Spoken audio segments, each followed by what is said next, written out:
एक बार की बात है, राजा अकबर व बीरबल दरबार में बैठे कुछ अहम मामलों पर चर्चा कर रहे थे। तभी बीरबल ने अकबर से कहा, मुझे लगता है कि ज्यादातर पुरुष जोरू के गुलाम होते हैं और अपनी पत्नियों से डर कर रहते हैं। बीरबल की यह बात राजा को बिल्कुल भी पसंद न आई। उन्होंने इस बात का विरोध किए।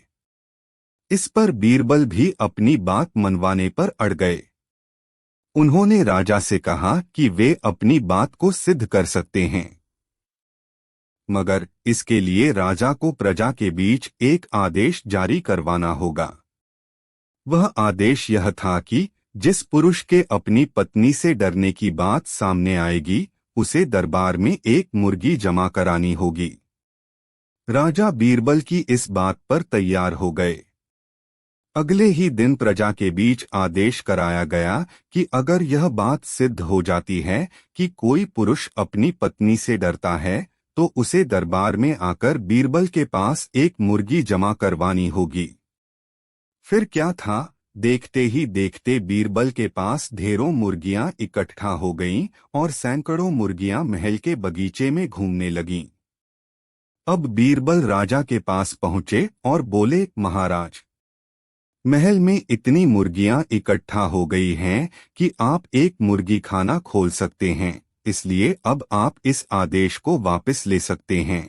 मगर महाराज ने इस बात को गंभीरता से नहीं लिया और महल में मुर्गियों की संख्या धीरे धीरे और भी ज्यादा बढ़ने लगी। इतनी अधिक मुर्गियां महल में जमा हो जाने के बाद भी जब राजा अकबर बीरबल की बात से सहमत नहीं हुए, तो बीरबल ने अपनी बात सिद्ध करने के लिए एक नया उपाय निकाला। एक दिन बीरबल राजा के पास गए और बोले, महाराज, मैंने सुना है कि पड़ोस के राज्य में एक बहुत की खूबसूरत राजकुमारी रहती है। अगर आप चाहें तो क्या मैं आपका रिश्ता वहां पक्का कर आऊं? यह सुनते ही राजा चौंक उठे और बोले, बीरबल, तुम ये कैसी बातें कर रहे हो? महल में पहले से ही 2 महारानियां मौजूद हैं। अगर उन्हें इस बात की भनक भी लगी तो मेरी खैर नहीं होगी।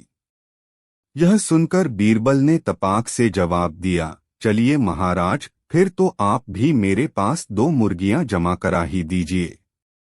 राजा बीरबल का ऐसा जवाब सुनकर शर्मा गए और उन्होंने अपना आदेश उसी वक्त वापस ले लिया।